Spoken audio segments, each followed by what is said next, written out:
आगे है हमारा नाइन्थ क्वेश्चन। नाइन्थ क्वेश्चन क्या कह रहा है, if Q 0 1 is equi distance from the P. कह रहा है कि क्यू जो पॉइंट है वो इक्वी डिस्टेंस पर है पी से और आर से।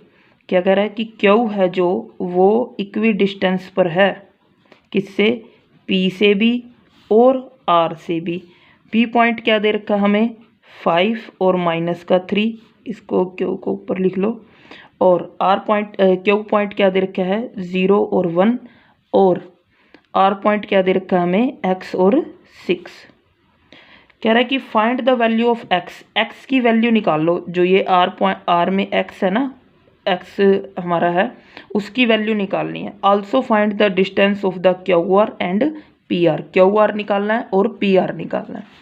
तो सबसे पहले देखो, अकॉर्डिंग टू द क्वेश्चन इसमें क्या कह रखे कि क्यू इक्वी डिस्टेंस पर है, तो इतनी डिस्टेंस और इतनी डिस्टेंस, ये डिस्टेंस और ये डिस्टेंस आपस में क्या रहेगी, इक्वल रहेगी, ये डिस्टेंस और ये डिस्टेंस। तो P Q is equal to क्या है, क्यू आर। तो पी क्यू कैसे निकालेंगे, अब पी क्यू निकालना है तो ये हमारा x1 y1 हो गया और ये हमारा क्या हो गया x2 y2 हो गया। फॉर्मूला क्या कहता है, x2 माइनस x1 का square plus y2 minus y1 का स्क्वायर। ठीक है, तो ये क्या है हमारा पी क्यू। और ऐसे ही हम क्यू आर निकालेंगे। क्यू आर में भी यही फॉर्मूला लगाना पड़ेगा, x2 माइनस x1 का square plus y2 minus y1 का स्क्वायर। तो देखो अब हमने क्या निकालना है, पी क्यू निकालना है। ठीक है, तो पी क्यू, पी जो हमने पहला पी लिखा है वो हमने x1 y1 मानने हैं, जो हमने क्यू लिखा है उसको x2 y2 कोऑर्डिनेशन मानने हैं। अब x2 कितना है 0, 0 माइनस 5 का स्क्वायर, y2 कितना है 1 माइनस, आगे क्या है माइनस का है, तो अगली स्टेटमेंट को ब्रैकेट में कवर करोगे और उसका स्क्वायर। अब ऐसे ही यहाँ पे आ जाओ। अब हमने क्या क्यू आर निकालना है, तो जो क्यू के पॉइंट है वो हमने क्या मानने पड़ेंगे, अब हमने यहाँ पे चेंज करना पड़ेगा, ये x1 हो जाएगा और ये y1 हो जाएगा, और फिर क्या हो जाएगा, ये x2 हो गया, ये y2 हो गया। x2 इसमें कितना है x है, और x1 कितना है 0 प्लस y2 कितना है 6 माइनस 1 का स्क्वायर। समझ में आ गया। पी क्यू बराबर है क्यू आर रख दिया, क्योंकि वो कह रहा है कि क्यू है ना जो इक्वी डिस्टेंस पर है पी क्यू से भी, और Q P Q equal to Q R है। क्वेश्चन में हमें गिवन है ये चीज़। अब क्या हो गया -5 का स्क्वायर, माइनस की माइनस से मल्टीप्लाई करोगे क्या आ जाएगा प्लस 3 का स्क्वायर। यहाँ पे x माइनस 0 कितना हो जाएगा, x का स्क्वायर हो जाएगा, क्योंकि x माइनस 0 क्या होगा x ही होगा। 6 माइनस 1 क्या हो गया 5 का स्क्वायर। यहाँ पे क्या आ गया प्लस का 5 आ गया, क्योंकि माइनस की क्या है, जब भी इवन पावर होएगी तो हमारा आंसर हमेशा पॉजिटिव रहता है। यहाँ पे 4 का स्क्वायर कितना हो गया 16 हो गया, और यहाँ पे x का स्क्वायर प्लस में 25। अब हम क्या करेंगे, बोथ साइड स्क्वायर कर दो। जब हम ऑन बोथ साइड स्क्वायर, जब हम बोथ साइड स्क्वायर करेंगे तो हमारा जो अनरूट होगा स्क्वायर से कैंसिल आउट हो जाएगा। तो 25 प्लस 16 उसका भी स्क्वायर कर दो, और यहाँ पे भी स्क्वायर कर दो। तो स्क्वायर से अनरूट क्या होता है कैंसिल आउट हो जाता है। ठीक है, तो यहाँ पे क्या हो गया 25 प्लस 16 x का स्क्वायर प्लस में 25। ठीक है, अब यहाँ पे प्लस का 25 है, यहाँ पे प्लस का 25 है, ये क्योंकि ये जब प्लस का जब इधर आएगा माइनस का होगा तब भी कटना, हमने यहीं पे काट दिया। तो x इज इक्वल टू क्या हो गया 16, तो x इज इक्वल टू क्या हो गया अनरूट 16 हो जाएगा, और साथ में प्लस माइनस। तो x इज इक्वल टू क्या गया +-4। इसका मतलब +-4, x की वैल्यू हमारे पास 2 आई है। x की वैल्यू हमारे पास पॉजिटिव का 4 और x की वैल्यू हमारे पास नेगेटिव का 4 आ गई। तो जो हमारे अब हमने क्या क्या निकालना है, क्यू आर निकालना है। तो हम लेंगे क्यू आर, मान लीजिए ये आपका हो गया क्यू और ये हो गया आपका आर। क्यू पॉइंट हमें क्या दे गिवन है 0 1। अब हम सबसे पहले क्या ले लेते हैं 4 ले लेते हैं। पहले if x is equal to 4, यदि x इज इक्वल टू 4 है तो यहाँ 4 और 6 होगा। अब हमने क्या करना है डिस्टेंस फार्मूला लगाना है क्यू आर।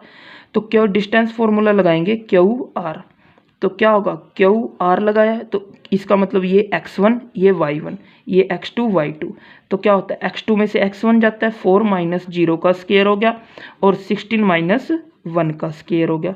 तो 4 माइनस 0 क्या हो गया, 4 हो गया, 4 का स्केयर, और प्लस में 6 माइनस 1 5, 5 का स्केयर। तो यहाँ क्या आ गया, 16 प्लस में 25, कितना आ गया हमारे पास, 41 हो जाएगा। ठीक है, 41 होगा। आगे देखो, अब हमने if Q is equal two plus का 4 ले लिया। अब हम नेक्स्ट स्टेटमेंट में क्या लेंगे, x is equal to minus का 4। तो देखो यहीं कर देते हैं। देखो अब हमने क्या लेना है, क्यू, और ये हो गया आर। तो क्यू कितना है 0 1, और आर कितना है आपके पास, अब हमने क्या लेना है, if x is equal to minus का 4। अब हम x is equal to -4 put करेंगे यहाँ पे, माइनस का 4 और साथ में क्या आ गया 6, क्योंकि r है जो हमारा x हमने निकाला ना, यहाँ पे प्लस का 4 है, एक माइनस का 4 है। तो यहाँ एक बार प्लस का 4 रख के देख लिया और एक बार माइनस का 4 रख के देखेंगे। ठीक है, अब हक के देखो, तो अब यहाँ पे फिर से क्यू आर निकाल लेंगे। तो क्यू आर कैसे निकलेगा, -4 माइनस 0 का स्केयर प्लस 6 माइनस 1 का स्केयर। तो यहाँ पे क्या हो जाएगा, -4 का स्केयर और 6 माइनस 1 कितना हो गया, 5 का स्केयर। अब यहाँ पे कितना हो गया, माइनस का जब भी इवन पावर होएगी तो आंसर हमेशा पॉजिटिव में आता है। ये 16 हो गया, और यहाँ पे कितना हो गया, प्लस का 25, 6 माइनस 1 -4 माइनस का 0 और 6 माइनस का, सॉरी पी आर निकालना था, फिर से मैंने क्यू आर निकाल दिया। ठीक है, ये तो उतना ही आएगा, क्यू एक बार माइनस, ठीक है 41 आ गया। अब हमने पी आर और निकालना है। ठीक है, तो पी आर कैसे निकलेगा, पी के पॉइंट लेने पड़ेंगे, आर के पॉइंट लेने पड़ेंगे। अब आर के पॉइंट आप +4 और -4 दोनों ऐसे ही इसी हिसाब से करना है। ठीक है, तो पी आर भी निकाल लेंगे। अब ये P हो गया और ये आपका R हो गया। तो P पॉइंट क्या है, 5 और -3, और R पॉइंट क्या है आपका, प्लस का 4। एक ही बात रहेगी, एक ही ले लेना। ठीक है, और PR if x is equal to 4, PR निकलेगा। अब यहाँ पे क्या हो जाएगा, 4 माइनस 5 का स्केयर प्लस 6 माइनस, आगे माइनस है तो नेक्स्ट स्टेटमेंट को ब्रैकेट में कवर करोगे।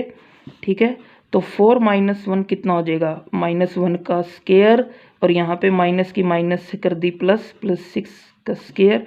तो 1 का स्केयर क्या होगा 1, और प्लस 6 + 3 9 का स्केयर। ठीक है, तो यहाँ पे कितना हो गया, 1 प्लस में 81, तो यहाँ पे क्या आ गया, √82। ठीक है, √82 आ गया। 4 माइनस 5 6 + 3 9 का स्केयर 81, 81 + 82। ठीक है, पी आर निकालना है ना। ठीक है, 5 और -3 हो गया, आर, ठीक है 4 6। Okay guys.